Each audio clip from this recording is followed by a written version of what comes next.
Kami dari Universitas Islam Negeri Syekh Ali Hasan Ahmad Ad-Dari Padang Sidempuan, Fakultas Tarbiyah dan Ilmu Keguruan, Prodi Pendidikan Agama Islam, KI 1, Kelompok 2, Semester 3.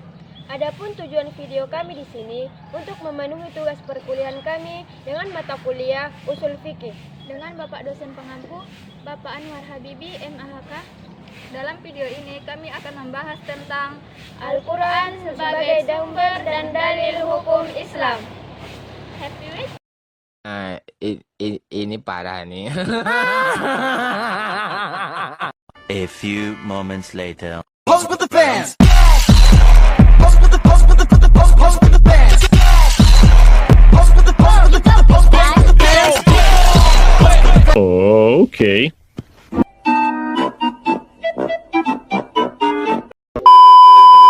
Perkenalkan, nama saya Elwi Saura Sinta Simamora, NIM 2320100249. Baiklah, di sini saya akan menjelaskan tentang definisi Al-Quran. Al-Quran adalah wahyu Allah Subhanahu wa Ta'ala yang diturunkan kepada Nabi Muhammad SAW melalui malaikat Jibril. Di dalamnya terkandung ajaran yang mencakup berbagai aspek kehidupan, baik spiritual, sosial, ekonomi, maupun hukum. Al-Quran menjadi rujukan utama dalam setiap aspek kehidupan. Seorang muslim. Contoh implementasi ajaran Al-Quran dalam kehidupan sehari-hari. Yang pertama, aspek spiritual. Al-Quran mengajarkan pentingnya hubungan manusia dengan Allah. Hubungan manusia dengan Allah Subhanahu wa Ta'ala. Misalnya dalam surah Al-Fatihah.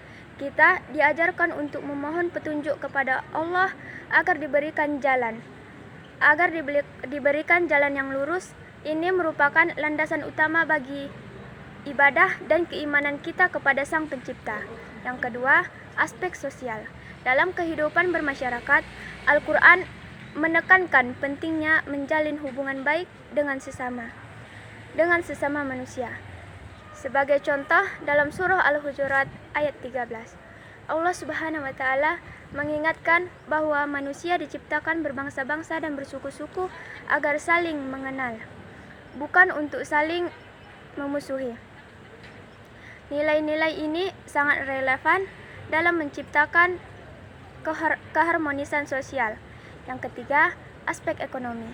Al-Quran juga memberikan panduan dalam bidang ekonomi. Contohnya, dalam surah Al-Baqarah ayat 275, Allah Subhanahu wa Ta'ala melarang praktik riba yang dapat merusak tatanan ekonomi dan menganjurkan perdagangan yang adil dan berkeadilan. Ini menunjukkan betapa Islam peduli pada keadilan ekonomi. Yang keempat, aspek hukum. Al-Quran mengandung hukum-hukum yang mengatur kehidupan umat. Salah satunya adalah hukum waris yang terdapat dalam surah An-Nisa ayat 11.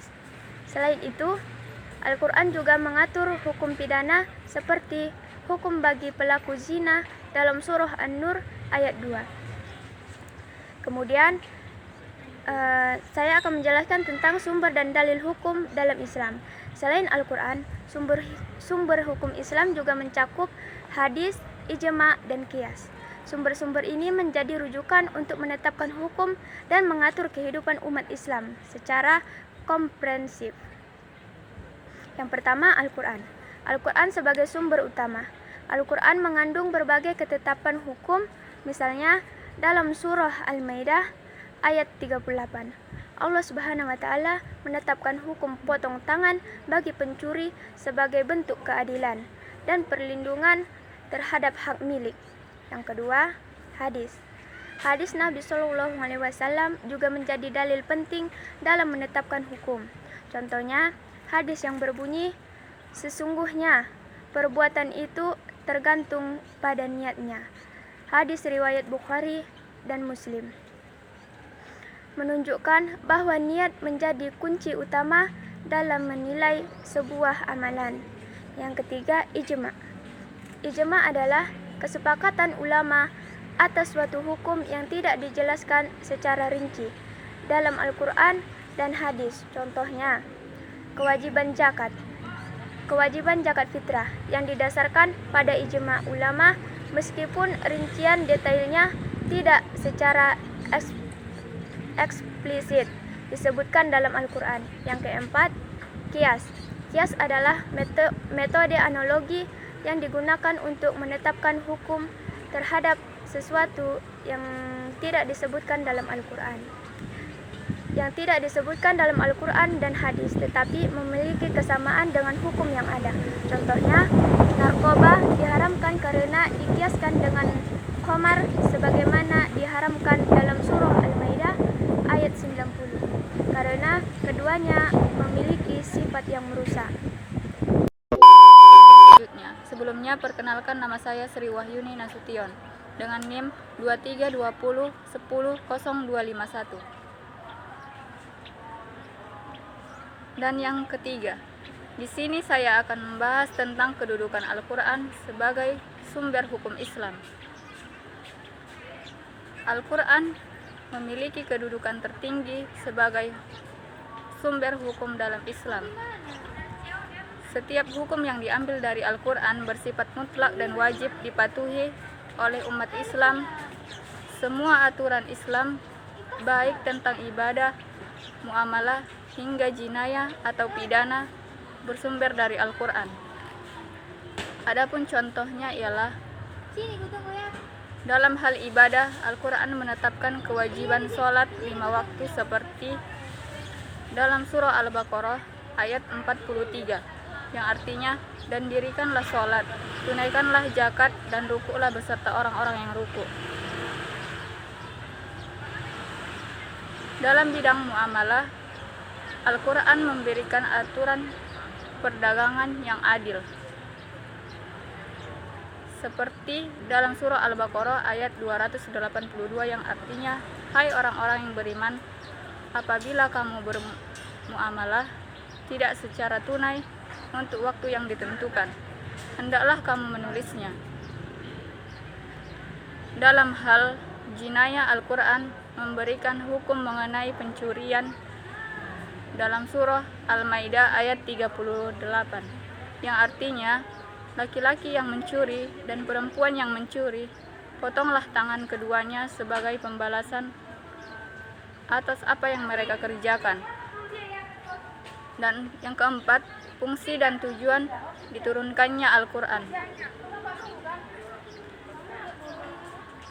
yaitu Al-Quran diturunkan untuk menjadi petunjuk bagi umat manusia, pembeda antara yang benar dan yang salah, serta sebagai rahmat bagi seluruh alam semesta. Al-Quran juga berfungsi sebagai sumber nilai-nilai moral, etika, dan hukum yang menjadi pedoman bagi umat manusia. Dan adapun contohnya sebagai petunjuk Al-Quran, memberikan panduan bagaimana manusia seharusnya hidup dalam ketaatan kepada Allah dan berbuat baik kepada sesama. Dalam surah Al-Baqarah ayat 185 yang disebutkannya, yaitu Al-Quran itu adalah petunjuk bagi manusia dan penjelasan-penjelasan mengenai petunjuk itu, dan pembedanya antara yang hak dan yang batil. Adapun sebagai pembeda antara yang benar dan yang salah, dalam surah Al-Furqan ayat 1 yang disebutkan, Maha suci Allah yang telah menurunkan Al-Quran kepada hambanya, agar dia menjadi pemberi peringatan kepada seluruh alam.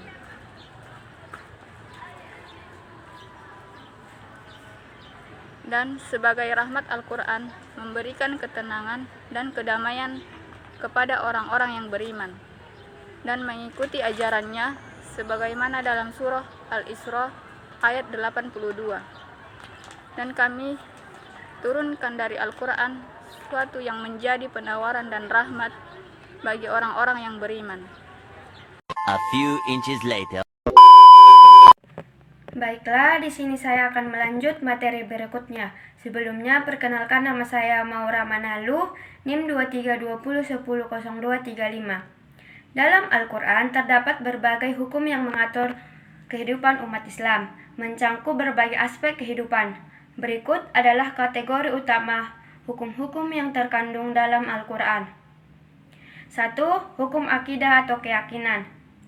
Hukum ini berkaitan dengan keyakinan dasar dalam Islam, termasuk iman kepada Allah, malaikat, kitab-kitab, para rasul, hari kiamat, dan takdir. Contoh, tauhid. Terdapat dalam Quran surah Al-Ikhlas ayat 1, yaitu katakanlah dialah Allah yang Maha Esa. Berikutnya hari kiamat. Terdapat dalam Quran surah Al-Hajj ayat 7, yaitu dan sesungguhnya hari kiamat itu pasti datang, tidak ada keraguan padanya. 2. Hukum ibadah atau pengabdian kepada Allah. Hukum yang mengatur tata cara beribadah kepada Allah seperti sholat, puasa, zakat, dan haji. Contoh, sholat. Terdapat dalam Quran surah Al-Baqarah ayat 110, yaitu dirikanlah sholat dan tunaikanlah zakat. Puasa. Wahai orang-orang yang beriman, diwajibkan atas kamu berpuasa sebagaimana diwajibkan atas orang-orang sebelum kamu. Quran surah Al-Baqarah ayat 183. 3. Hukum muamalah atau hubungan sosial. Hukum ini mengatur interaksi manusia dalam kehidupan sehari-hari, termasuk perdagangan, utang piutang, pernikahan, dan waris. Contohnya, perdagangan. Perdagangan yang jujur. Hai orang-orang yang beriman, janganlah kamu saling memakan harta sesamamu dengan jalan yang batil, kecuali dengan jalan perniagaan yang berlaku suka sama suka di antara kamu. Quran surah An-Nisa ayat 29. Warisan. Bagi laki-laki ada hak bagian dari harta peninggalan ibu bapa dari kerabatnya, dan bagi perempuan ada hak bagiannya dari harta peninggalan ibu bapa dan kerabatnya. Quran surah An-Nisa ayat 7. 4. Hukum jinayah atau pidana. Hukum yang mengatur tentang kejahatan dan sanksi seperti hukum untuk pencurian, pembunuhan, dan perzinahan. Contohnya, pencurian.